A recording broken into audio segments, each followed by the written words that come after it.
Hello everyone and welcome to my YouTube channel. Today we are going to discuss about how to fix Safari can't open the page because your iPhone is not connected to the internet. For example, if you try to open the web page on your iPhone iOS 26 and after that you see this kind of error on your iPhone Safari. So how you can fix that? For this, what you have to do, you have to simply watch this video completely.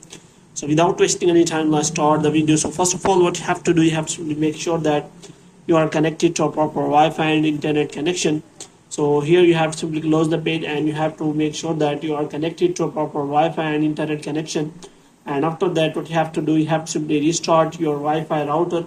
And the next thing you have to do is you have to simply turn on the airplane mode for some seconds. And after that, you have to simply turn it off again.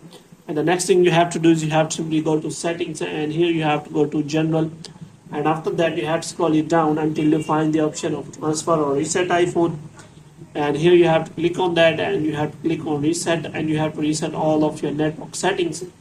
And after that, what you have to do, you have to simply open the apps, and in apps you have to look for Safari, and in Safari you have to check whether you have turn on the data connection for the Safari, and you have to simply make sure that it is allowing Safari suggestion and also quick website search. So here you can simply see all the settings of the Safari. Moreover, you can simply select not secure connection warning, and all the toggles are on.